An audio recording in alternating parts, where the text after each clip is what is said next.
말씀의 제목은 믿음의 가성비라는 말씀의 제목으로 은혜의 말씀을 나누기 원합니다. 가성비라는 말 잘 들어보셨죠? 가성비라는 단어를 사전에서 제가 찾아보니까 가격 대비 성능의 비율, 이것을 줄여서 가성비라고 합니다. 그래서 어떤 품목이나 상품을 살 때에 그 정해진 가격이 있지 않습니까? 그 가격 내에서 가장 질이 좋고 또 성능이 좋은 것, 효율이 좋은 것을 가성비가 좋다라고 이야기를 하죠. 여러분, 비싸도 좋지 않은 제품이 있고 가격만 높은 것들이 간혹 있죠. 또 싸다고 해서 나쁜 것이 아니라 고가의 제품 못지않은 성능을 발휘하는 제품들도 제법 있습니다. 요즘 물가가 많이 오르고 또 코로나 시대를 맞이해서 경제적으로 어려워지면서 가성비 좋은 제품들이 많이 각광을 받는 시대가 되었습니다. 예나 지금이나 마찬가지긴 하지만 더군다나 요즘은 더더욱 그게 온라인이 발달되다 보니 이것이 더 심해진 것 같아요. 그래서 가성비 좋은 제품들을 사려고 이제 상품평을 보고 또 인터넷을 검색하고 현대인들이 이 그 상품을 구입하는 데 있어서 아주 지혜롭고 스마트해진 것 같습니다. 그래서 이렇게 가성비 좋은 제품들을 사려고 노력하는, 또 그렇게 해서 득템이라고 하죠. 좋은 제품을 얻게 되면 그렇게 뿌듯하고 좋죠. 그러면서 드는 생각이 무엇이냐면, 그럼 과연 우리 믿음에도 가성비가 있을까라는 생각을, 또 그런 묵상을 하게 된 적이 있습니다.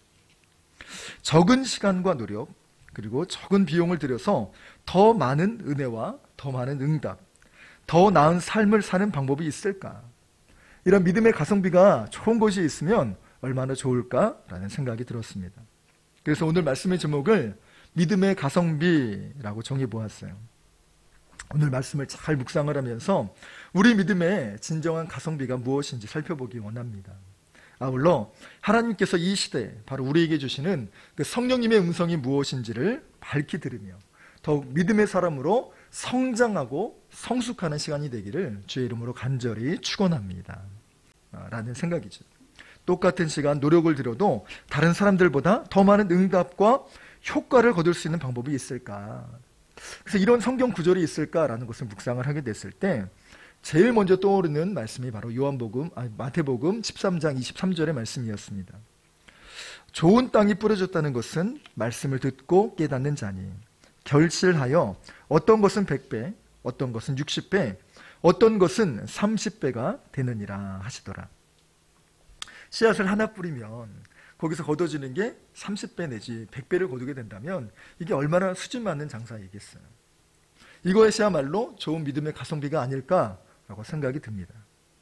그런데 이 말씀에서 중요한 것은 엄밀히 말하면 믿음의 가성비를 말씀하는 것이 아니라 열매를 맺는 이 마음의 중요함이 얼마나 중요한가. 그래서 마음밭이 중요한 것에 따라서 우리의 열매 이렇게 차이가 나고 많은 열매를 거둘 수 있다라는 것에 포인트가 있는 말씀입니다. 그래서 마음밭이 좋게 되면 여러분 가성비와는 비교할 수 없을 정도의 풍성한 소득을 거둘 수가 있게 되는 것이지.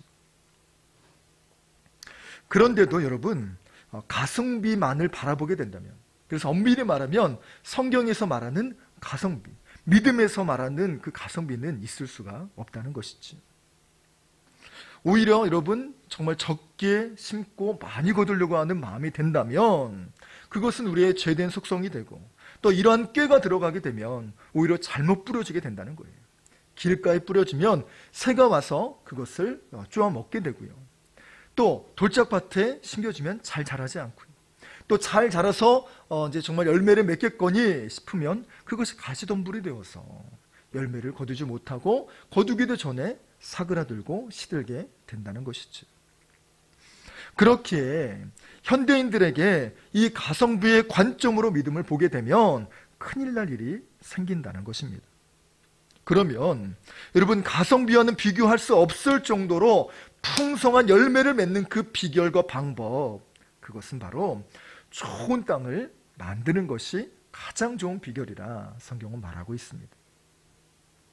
그러면 오늘 본문에서 말하는 예수님께서 말씀하시는 좋은 땅, 이것은 무엇을 말하는 것일까요? 본문의 말씀을 보니까 말씀을 듣고 깨닫는 자라고 이야기하십니다. 여기서 깨닫는 자가 바로 좋은 땅이라는 것이죠. 여기서 깨닫다라는 이 헬라 원어는 시니에미라는 단어입니다. 이 말은 두 개의 사물이 하나로 합쳐지는 것을 말해요.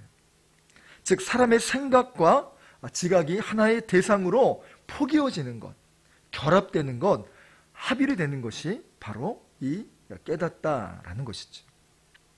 그러므로 여러분, 진정한 믿음의 좋은 땅이라는 것은 내 생각을 첨부하고 또 내 요령을 피워서 이렇게 저렇게 살면 되겠지라고 하는 나의 생각의 기준에 하나님을 맞추는 것이 아니라 절대 불변의 진리의 하나님 말씀에 나의 삶과 생각과 모든 스케줄과 계획을 맞추는 것, 이것이 바로 깨닫다라는 것입니다.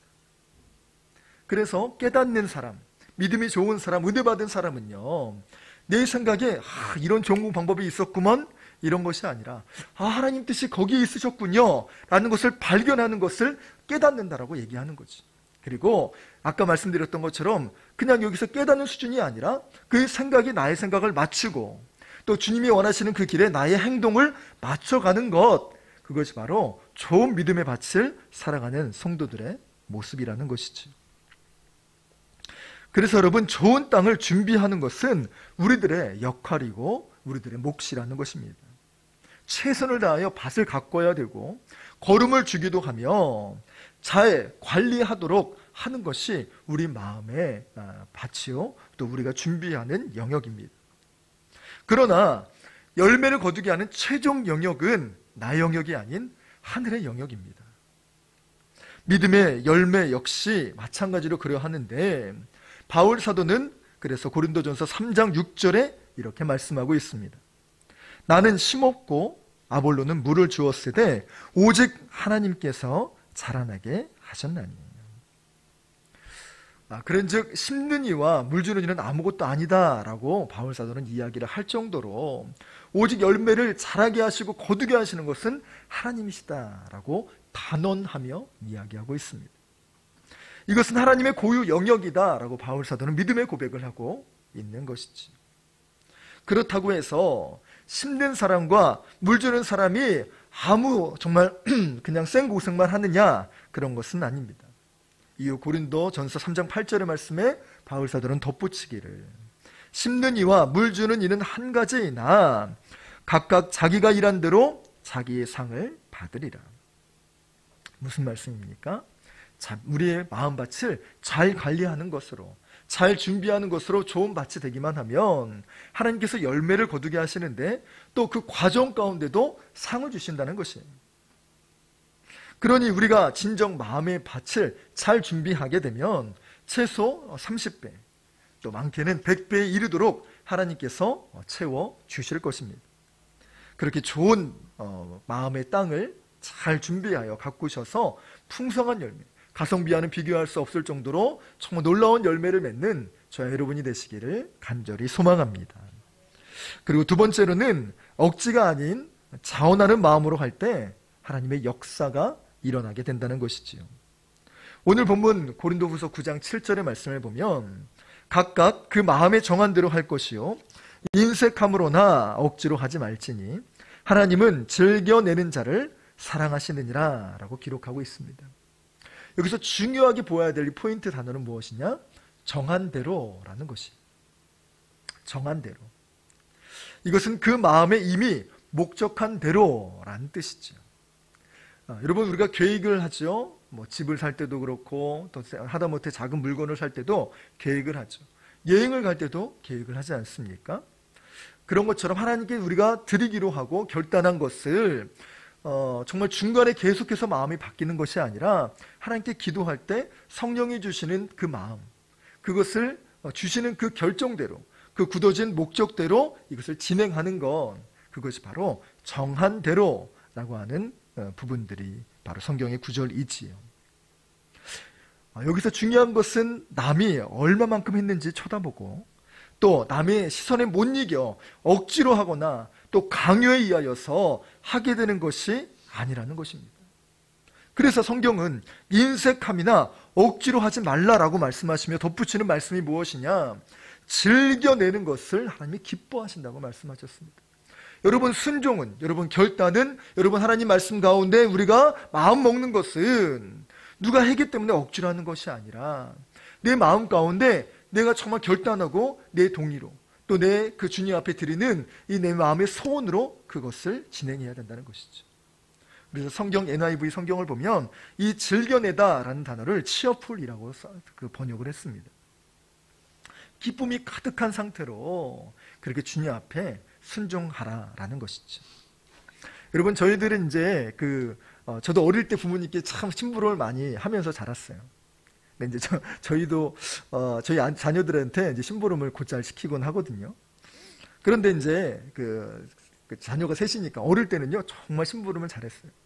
우리 지금 성도님 자녀들도 그런지 모르겠어요. 이렇게 심부름 시키면 누가 할래? 그러면 저요, 저요 이렇게 하곤 하십니까? 네.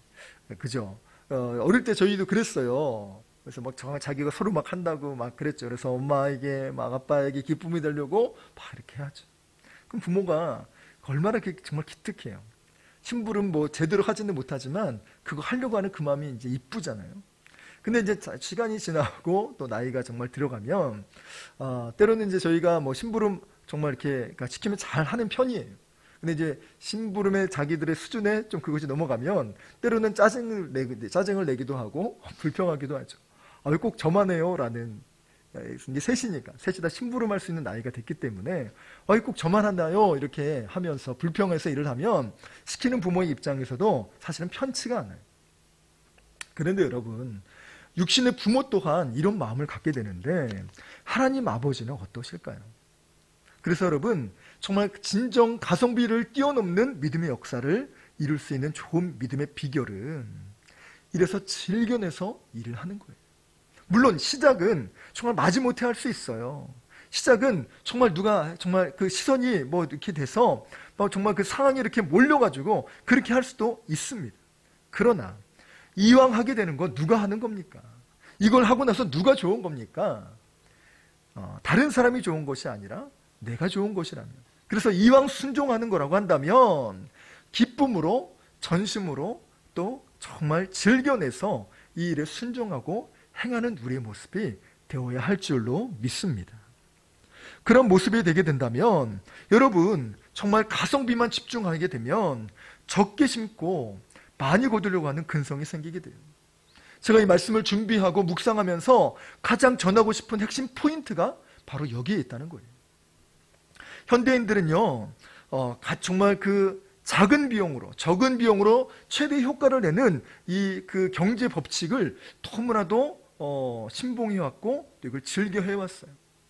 그러다 보니 자꾸만 신앙생활에도 이것을 적용하려고 하고 또 이런 것을 기대하려고 하는 성향들이 가끔 드러나게 된다는 것입니다. 그래서 여러분, 기도도 적게 하는 방법을 찾으려고 하죠. 얼마만큼 적게 해서 얼마만큼 많은 응답을 받을 수 있을까? 우리가 봉사하고 헌신하는 것도 마찬가지예요. 정말 작게 봉사하고 최소한의 봉사로 어떻게 하면 최고로 많은 상급과 은혜와 축복을 받을 수 있을까? 이런 형통함을 어떻게 누릴 수 있을까라고 생각하는 경향이 생겨서는 안 된다는 것입니다. 그래서 여러분, 이 부분들만 깨닫고 돌아가신다면 사실은 저는 오늘 설교 다 했습니다. 이거 하나 가지고 돌아가시면 돼요. 여러분, 신앙생활에서 작게 심고 많이 거두려고 해서는 안 된다는 거예요. 그래서 신앙의 가성비를 보고 신앙생활 한다면 여러분 크게 잘못돼요. 신앙이 어쩌다가는 뭐 한두 번 응답받을 수 있고 그 은혜를 거둘 수 있어요.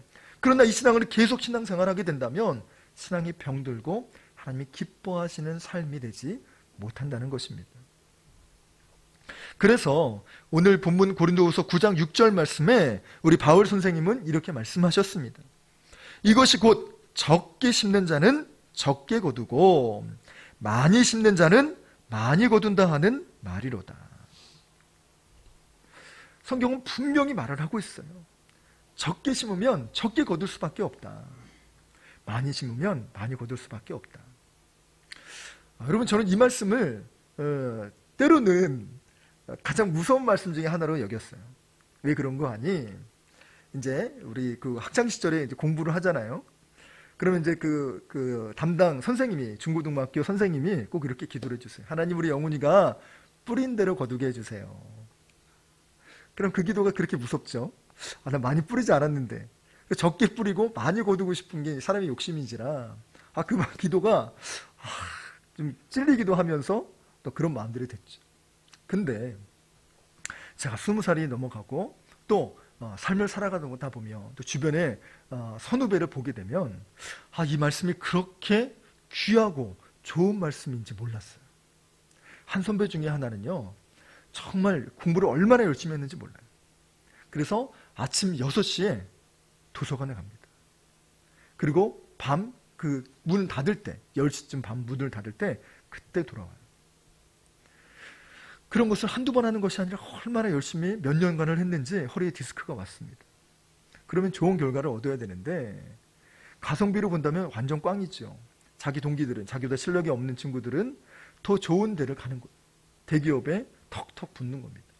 근데 본인은 자기가 원하는 것이 있는데 안 붙은 건 아니라 붙었어요. 근데 최종 면접에서 떨어지는 겁니다. 번번이 떨어지는 거예요. 그분이 토로하시는 내용이 너무나도 눈물을 지으며 얘기하시는 것이 뭐냐면, 정말 뿌린 만큼만 내가 거둘 수 있다면 정말 이것만큼 좋은 것은 없을 것 같다. 나는 왜 뿌린 만큼도 거두지 못하냐, 이 이야기를 하신 것이 정말 제 뇌리 속에 아주 오랫동안 기억에 남습니다. 그런데 여러분, 진짜 정말 열심히 사는 사람들에겐 이런 마음이지. 근데 사람의 심리가 작게 심고 많이 거두려고 하는 그런 경향이 생길 수 있다는 거예요. 여러분, 마중물이라는 것을 다 아실 겁니다. 시골에서는요, 옛날에 수도관이 연결이 되지 않았기 때문에 식수를 얻으려면 지하수를 팠습니다. 또는 우물을 팠지요. 그것을 옛날에는 두레박으로 걸어 올렸지만, 조금 이제 저기가 되면 이제 자동 펌프 말고 그냥 일반 펌프로 물을 끌어올리는, 그래서 그것을 식수로 사용하고는 했지요. 그런데 여러분, 적당량의 물을 집어넣어야 그 부분들이 내부로 들어가면서 공기를 빼고, 그래서 물을 끌어올리게 되는 것이 이 작동의 원리인데, 그래서 저도 어릴 때 할머니 집에 가서 이 펌프질을 했던 적이 있어요. 여름이나 다른 때는 문제가 되지는 않는데, 문제가 뭐냐면 그 초겨울 정도, 물이 살짝 얼 때가 제일 큰 문제예요. 그럼 이제 할머니가 심부름을 시키시죠. 영훈아, 가서 물을 떠와라. 그럼 물을 떠오라는 말은 이제 그 바깥에 나가서 그 개울에서 떠올 수가 없으니 펌프에 가서 이제 뜨는 거죠. 그러면 물을 데펴야 됩니다. 그래서 물을 끓여가지고 이렇게 펌프에다 붓죠. 그러고 나서 이거를 이제 녹이기까지 된 다음에 어느 정도 적당을 넣어서 이걸 해야 되는데, 물을 끓이는 것도 어렵고 또 이걸 녹이는 것도 어렵고 또 이게 요령이 생기는 거예요. 물을 이렇게 또 몇 번 갔다 왔다 하는 것보다 정말 요령껏 그렇게 정말 넣어야지. 그래서 펌프질을 하는데, 여러분, 제가 좀 적게 넣은 것 같아요. 그러니까 아무리 펌프질을 해도 잘 되지 않는 거예요. 꾀가 생기니까 그래, 조금만 더 가져올까? 그래, 또 가져와서 또 물을 부어요. 그리고 펌프질을 또 합니다. 이번엔 정말 다 됐어요. 근데 너무 아까운 게 될 듯 하다가 안 되는 거예요. 그리고 또 잠시 실패한 거예요. 그리고 세 번째, 이제서야 이제 넉넉하게 한 바가지 물을 담아가지고 펌프에 집어넣어서 펌프질을 하게 되는 거죠. 그때 드는 생각이 무엇이냐면, 내가 너무 꾀를 부렸구나. 내가 너무 물을 아꼈구나. 그냥 예시당초 처음 할 때부터 한 바가지 넉넉히 정말 그것을 담아서 부면, 물론 그걸 담아갈 때는 정말 힘들고 어려운 부분들이 있겠지만, 차라리 한 방에 넉넉히 하면 모든 것이 정말 순조롭게 잘 될 수 있었을 텐데, 내가 괜한 꾀를 부리고 괜한 정말 이 부분들을 하다가 이 고생은 고생대로 하고 시간은 시간대로 지나가게 되었구나라는 생각을 해본 적이 있었습니다. 그런데 여러분, 이러한 모습이 오늘날의 현대인에게서도 이것을 발견하게 된다는 것입니다. 현대인들은 뭐든지 따져보고 계산하는 이 스마트한 삶이 들어오게 되었어요. 그런데 믿음의 세계에서도 이것을 자꾸만 하려고 하다 보니, 여러분, 이왕 순종하는 것 정말 과감하게 순종하고 힘써 순종하면 되는데 꾀가 들어가는 거예요. 순종 이 정도만 하면 되지 않을까?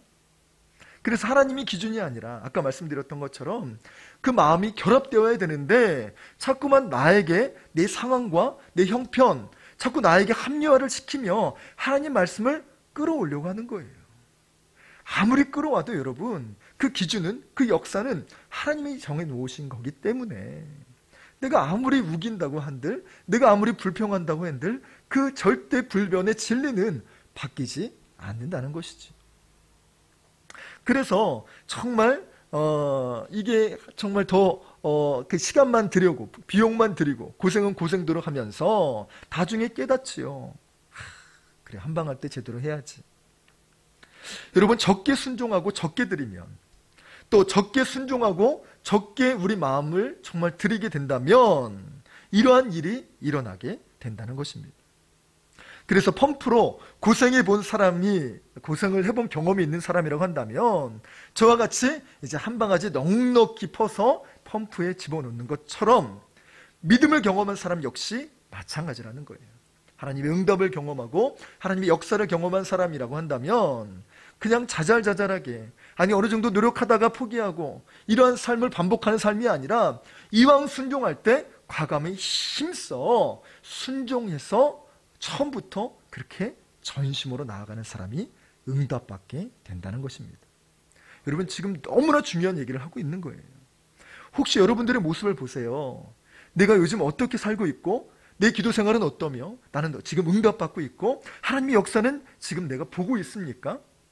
그렇지 않다면 여러분 정말 점검하고 나를 돌아봐야 된다는 것입니다. 그래서 늘 안 하는 건 아니에요. 하고는 있어요. 근데 늘 거기에 접점에 가지 못하고 늘 그만큼만 정말 더 이런 것들로 정말 물만 낭비하고 시간만 낭비하고 저처럼 왔다 갔다 발품만 파는 그런 사람이 되어서는 안 된다는 것이지. 그래서 여러분, 믿음에는 가성비를 내세우다 보면, 이런 효율성만 내세우게 되면 제께에 자기가 넘어질 수 있게 되는 것입니다. 그래서 오늘 본문의 말씀과 같이 하나님이 주시는 이 심정과 같이 우리가 주님 앞에 순종할 때에 힘껏 순종하고 전심으로 주님 앞에 나아가심으로 진정한 믿음의 역사를 경험하는 저와 여러분이 되시기를 간절히 소망합니다. 마지막으로 우리는 가성비를 묵상하는 사람이 아니라 예수님을 묵상하는 사람이 되어야 한다는 것입니다. 앞서 말씀드린 것과 같이 우리가 좋은 땅을 준비하면 최소 30배에서 100배를 거두게 하십니다. 그런데 여기서도 차이가 드러나요. 어떤 사람은 30배를 거두고 어떤 사람은 60배, 어떤 사람은 100배를 거둔다고. 그런데 애석하게도 나는 30배밖에 거두지 못해요. 다른 사람 보니까 100배를 거두었네. 여러분, 이렇게 산술적이고 숫자에만 집중하게 되면 제대로 된 하나님의 은혜를 바라보지 못하게 돼요. 처음엔 감사했다가 다른 사람 더 많이 거뒀어? 라는 것이 되면 뭐야? 라는 생각으로 충분히 그 은혜를 누리지 못하고 또 사단이 우리를 공격할 수 있는 빌미를 제공하게 된다는 것입니다. 여러분, 왜 그러냐면 앞서 말씀드린 것과 같이 열매를 맺게 하시는 것은 나의 영역이 아니라 하나님의 영역인 것입니다. 즉 하나님께 열매는 맡겨야 된다는 것입니다. 마태복음 20장의 말씀을 보면 포도원 농장 주인의 비유가 나옵니다. 그 포도원 농장 주인이 사꾼을 부르지요. 어떤 사람은 9시에 부릅니다. 어떤 사람은 12시에 부릅니다. 어떤 사람은 오후 3시에 부릅니다. 어떤 사람은 끝나기 1시간 전에 불러요. 그래서 품삯을 이제 회계해서 정리하는데 아침 9시에 온 사람이나 난 12시에 온 사람이나 퇴근하기 1시간 전에 온 사람이나 삭을 똑같이 처리하는 거예요. 한 데나리온을. 그러면 아마 예전 시대에도 노조가 발생을 했다면 막 들고 일어나가지고 갑질하는 사장 타도 이렇게 막 했을 수도 있을 거예요. 성경은 그렇게 말씀하지 않으세요. 그냥 정말 하루를 그렇게 흘려보내서 먹을 것 없이 일하지 못하고 그렇게 하는 사람들에게 일을 해서 어떻게든 이거는 일을 시키려고 하는 목적이 아니라 그렇게 일을 해서 품삯으로 그 사람을 먹여 살리기 위한 이 농장주의 마음이 있었다는 거예요. 그러니 그 품삯을 주는 것은 주인의 마음이라는 것이지요. 그러면 꾀가 생기는 사람은 그럴 수 있을 것 같아요. 그래, 나는 9시에는 돌아다니지 말고 이제 오후 한 5시쯤 기웃기웃 거려서 나도 1시간 혜택을 받아야지. 근데 여러분, 그렇게 정말 선발이 되면 좋겠지만 선발이 안 되면 어떨 거예요? 그냥 그 하루 공치고 벌이 없이 그렇게 끝날 수 있다는 것입니다. 여러분, 이러한 부분들로 하나의 예를 들어보겠습니다. 왜 숫자와 이런 부분 산술적인 거에 갇혀 있으면 안 되는지를 이야기하는 하나의 단편적인 예를 들어볼게요. 2개의 교회가 있습니다. 똑같이 개척을 했어요. 그리고 10년이 지났습니다. 한 교회는 계속해서 부흥해 가게 됩니다. 그런데 한 교회는 10년이 지나도록 10명이 채 되지 않는 그런 교회들로 있을 수 있어요. 이것은 잘못됐다는 얘기가 아니라 우리가 바라봐야 되는 관점을 얘기하기 위해서 이 예를 드는 것입니다. 그 성장하는 교회는 성장하는 이유가 있어요. 아무런 노력이 아니라 정말 노력을 했고 마음을 쏟았기 때문에 성장을 하게 됩니다. 그런데 정말 10년이 지나도 늘 한결같이 정말 작은 부분들로 10명도 채 되지 않은 그런 모습들이 있다면 점검해 봐야 돼요. 그리고 믿음의 용단을 내야 됩니다. 포기하지 않고 10년을 살아온 것도 중요하지만 이제 정말 성장하고 이제 하나님 쓰시는 교회가 되는지 점검이 끝내서 그래, 나는 말씀대로 살았기 때문에 괜찮다고 한다면 더 노력하다 보면 진짜 누가 압니까? 11년 차에 폭발적인 부흥이 일어날지 모릅니다. 이런 점검하는 과정들은 반드시 해야 된다는 것이죠. 그런데 여러분, 10년이 지나고 나서 한 교회는 1000명을 부흥했어요. 그리고 한 교회는 100명이 부흥했습니다. 부흥의 비율은 다르지만 정말 부흥했다는 사실은 변하지 않는 사실이라는 거예요. 그런데 이 100명 되는 교회가 참으로 기뻐했다가 왜 우리 교회는 1000명이 되지 못했지? 1000명 되는 교회를 부러워하고, 그래서 지금 우리 100명이라는 숫자에 불평하고 또 이것을 정말 낙심하게 된다면 여러분, 아니 될 말이요, 하나님이 기뻐하시지 않는다는 것입니다. 여러분, 정말 우리가 왜 1000명이 되지 못했다는 것에 주안점을 두는 것이 아니라 지금 100명을 부흥케 하신 하나님의 역사하심에 기뻐하고 감사하고 이 은혜를 누려야 한다는 것이에요. 여러분, 이것은 제가 아주 그냥 예를 든 것으로 얘기한 겁니다. 이걸 우리들의 각자의 믿음의 언어로 생각해보면 어떻습니까? 내가 10년을 기도 생활했어요. 10년을 신앙생활 했습니다. 10년 전과 지금이 똑같이 변하지 않고 있다면 나의 신앙 역시 점검을 해보아야 되는 것입니다. 나는 왜 똑같은지, 내 왜 믿음의 신앙의 성장이 없는지, 나는 왜 여전히 응답받지 못하고 내 삶은 여전히 벗어나지 못하는 삶이 있는지, 이것을 점검하는 것이 여러분 믿음에 너무나도 좋은 과정이라는 거예요. 그러나 10년이 지나고 나서 내게 주신 그 열매가 있어요. 분명히 있고 하나님 역사하심이 있습니다. 그것을 감사하고 누리고 하나님께 찬양해야 되는 제목이라는 거예요. 근데 옆 사람에게 눈을 돌려서 저 사람은 10년 뒤에 저렇게 잘 됐는데 똑같이 살은 것 같은데 왜 저 사람은 저렇게 잘 살지? 내가 뭐 잘못된 것 아니야? 왜 하나님 저 사람만 사랑하셔? 라는 것에 숫자와 그런 가성비만 생각하게 되면 시험이 들기 딱 좋다는 거예요. 하나님이 기뻐하시지도 않을 뿐더러 이 부분들이 오히려 나의 신앙을 좀먹게 되는 것이죠. 그러면 여러분, 이 30배 주신 그 하나님을 우리는 바라보아야 되는 거예요. 은혜를 주시고 역사하게 하셨다는 그 은혜를 여러분 우리가 바라보아야 되는데, 여러분 단순 비교가 아니라 믿음은 전체를 보아야 돼요. 어떤 해에는 30배를 거둘 수 있고 또 어떻게 또 하다 보면 하나님이 또 60배를 부으실 때가 있으며 또 결국은 100배를 거둘 때를 만나게 될 때가 있습니다. 항상 100배를 거두지 못할 때도 있다는 말씀을 드리는 것이고 항상 30배만 거두는 것 또한 아니라는 말씀을 드리는 것입니다. 그러나 우리 인생 전체를 바라보게 되면 우리가 신실하게 좋은 믿음의 밭을 가지고 있는 사람이라고 한다면 이 에버러지는 이 정 평균을 내본다면 모두가 비슷비슷하다는 것입니다. 우리는 농사를 단 1년만 짓고 끝나는 사람들이 아니라 평생을 농사 짓는 사람들이기 때문에 단기간에 승부를 보고 단기간에 정말 그 희비를 너무 빨리 논해서는 안 된다는 것입니다. 그래서 여러분, 이 부분들을 예수님의 달란트 비유를 통하여서도 우리는 찾아볼 수 있습니다. 왜 어떤 종에게는 5달란트를 주셨을까? 그리고 왜 나에게는 1달란트밖에 주지 않으셨을까? 이것만을 생각하면 여러분 진짜 한순간에 정말 존경하는 주인이 그렇게 미워 보일 수가 없어요. 그렇게 얄궂어 보일 수가 없습니다. 이렇게 계산적이고 정치적으로 문제를 바라보게 된다면 하나님을 제대로 바라보지 못하기 때문에 믿음의 역사 또한, 그 주인의 심정 또한 우리는 밝히 헤아리지 못하게 됩니다.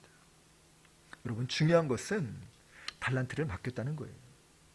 금 1달란트는요, 여러분 무려 금 34kg를 말해요. 여러분, 1달란트만 가지고 있어도 그 양이 꽤나 많고 귀하다는 거예요. 이 주인이 이만큼 많은 열매를 가지고 있는데, 많은 금을 가지고 있는데, 중요한 사실은 여러분, 과연 이 주인의 총 재산은 과연 금 8달란트만 가지고 있을까요? 저는 그렇지 않다고 봅니다. 그렇다면 이렇게 많은 재산을 가지고 있는 이 주인이 과연 종들이 3명밖에 없었을까요? 저는 또 그렇지 않았다고 봅니다. 수많은 재산 가운데 이 3사람을 뽑아서 그리고 그 재산 일부를 맡겼다고 저는 봅니다. 무슨 말입니까? 내가 수많은 종들 중에 택함받은 주인이 정말 나를 총회에서 부른 그 3손가락 안에 드는 사람, 이것을 여러분 감사하고 또 나의 주인이 나를 이렇게 귀하게 생각하시는구나, 그것에 주안점을 두어야 한다는 것이에요. 만약 그렇지 않는다면 1달란트 가진 사람처럼 부하가 나서 부글부글 속이 끓어서 어떻게 내게 이럴 수가 있어, 정말 주인은 온전치 못한 사람이라 이것을 땅에 정말 파묻어 두고 그리고 주인이 왔을 때 이것을 주어야지 라고 생각할 수 있게 된다는 것입니다. 달란트를 맡기시는 것 또한 주인의 고유 영역인 셈입니다. 그렇게 여러분, 우리는 정말 열매와 그 숫자와 또 그 부분들에만 너무 한정돼서 바라보는 것이 아니라 가성비만 묵상이 아닌 하나님 아버지를 묵상하고 예수님의 삶을 닮아가기 위한 이 삶을 살아야 한다는 것입니다. 마태복음 8장을 보면 예수님께서 10명의 나병 환자를 고쳐주신 장면을 여러분 기억하실 겁니다. 또 그렇게 제가 설교했지요. 모두가 병 나은 현상에만 집중할 그때, 그래서 자기 몸을 빨리 제사장에게 보여서 병 나음을 확인받고 싶었던 모든 사람들이 그런 과정 가운데 유독 한 사람만큼은 병 나은 그것에 집중한 것이 아니라 병을 낫게 하신 예수님을 집중한 그 사마리아 사람을 기억하시기 바랍니다. 다른 사람들은요, 병 나은 것만으로도 기뻐하면서 이 제사장에게 달려가기 바쁠 그때에 예수님께 온 이 사마리아는 예수님을 바라보므로 병을 나은 것뿐만 아니라 이제 구원과 영생을 받는 믿음의 축복을 받게 되었다는 것입니다. 여러분, 우리의 삶도 이 부분을 통하여서 많이 깨달아야 됩니다. 그럼에도 우리 현대인들이 왜 이 가성비에 집착을 하고 또 이것에 눈을 떼지 못할까 하는 생각을 갖게 됩니다. 그것은 바쁘기 때문입니다. 힘들기 때문입니다. 삶이 퍽퍽하기 때문이에요. 녹록지 않기 때문에, 어려운 부분들이 있기 때문에 어떻게든 정말 이 가성비로 정말 얻고 싶은 그런 마음이 있어요. 충분히 이해가 됩니다. 때로는 저 자신도 설교를 이렇게 하면서도 저도 그렇게 때로는 유행을, 때로는 가성비를 기대할 때도 있습니다. 그런데 중요한 것이 있어요, 여러분. 우리의 삶의 믿음에는 가성비를 뛰어넘어 또 이것을 주장하시고 이끌어주시는 예수 그리스도를 바라보는 삶, 이것이 더 중요하다는 것입니다. 여러분, 사순절이 바로 그러하다는 것이지요. 지금까지 우리의 삶이 너무 팍팍하게, 너무 내 문제에만, 내 너무 힘든 그 상황에만 집중해서 어떻게 하면 이 삶을 벗어나야 되지? 이런 정말 열매와 해결, 응답과 가성비만 바라보았다면 이제는 이 사순절을 통하여 나를 살리시기 위하여 이 땅에 오신 예수님, 나를 건지시고 나를 살리시기 위하여 자기의 목숨을 아끼지 아니하시고 그 길을 걸어가신 예수님의 마음을 헤아리고 품어가는 과정이 되어야 될 줄 믿습니다. 그렇게 되다 보면 여러분, 주님의 마음을 헤아리면 자연스럽게 내 마음의 밭이 좋은 밭이 될 수 있게 되는 것이며, 또 하나님이 기뻐하시는 것으로 우리의 삶을 기꺼이 드리고 즐겨 순종하는 사람이 될 수 있다는 것이, 이런 사람이 되면 열매를 맺는 것, 정말 가성비를 뛰어넘어 최소 30배, 많게는 100배에 이르기까지 열매를 거두는 것은 시간 문제라는 것입니다. 그래서 여러분, 정말 고린도후서 9장 8절의 말씀에 이렇게 말씀을 하시죠. 하나님이 능히 모든 은혜를 너희에게 넘치게 하시나니 이는 너희로 모든 일에 항상 모든 것이 넉넉하여 모든 착한 일을 넘치게 하게 하려 하십니다. 좋은 밭을 일구는 사람, 또 주님이 원하시는 대로 이 길을 걸어가는 사람에게는 이 은혜를 허락하여 주신다는 것이에요. 그래서 여러분, 이 열매에만 집중하는 것이 아니라 때로는 여러분 100배를 거둔다는 것이 꼭 좋기만 할까요? 저는 그렇지 않다고 봅니다. 때로는 아주 슬기로운, 또 아주 그 베테랑 그 과수원 농장 주인은 일부러 가지치기를 합니다. 꽃도 일부러 잘라요. 그래서 몇 개만 꽃이 맺히게 하고, 꽃을 피우는데도 영양분이 빠져나가니까 꽃도 적당히 피우게 하고 열매도 적당히 맺게 해서 아주 실하고 좋은 열매를 맺게 노력하는 것이죠. 그렇다고 적게 열매 맺는 데 집중하는 게 아니라 진짜 그야말로 정말 실하고 아주 좋은 열매를 맺게 하는데 최선을 다하여 노력한다는 거예요. 이것을 우리의 믿음의 용어로 얘기한다면, 여러분, 정말 많이 맺는 그것에만 집중하는 것이 아닌 하나님이 열매 맺게 하시는 그 실한, 정말 그 튼튼한, 그리고 값진 열매를 얻게 되는 그 하나하나가 쌓여지게 된다면 우리의 삶이 풍성하고, 또 오늘 말씀처럼 능히 모든 그 은혜를 넘치게 하시고 넉넉하게 하시고 착한 일 가운데 넘치게 하신다는 이 반복하고 강조하는 이 은혜의 말씀이 다른 사람이 아닌 우리 히스토리교회 전 성도님들이 이 은혜를 받아 누려가시는 복된 사순절이요 복된 삶이 되시길 주 예수 그리스도의 이름으로 간절히 축원합니다. 우리는 심정으로 같이 하나님께 찬양 드렸으면 좋겠습니다.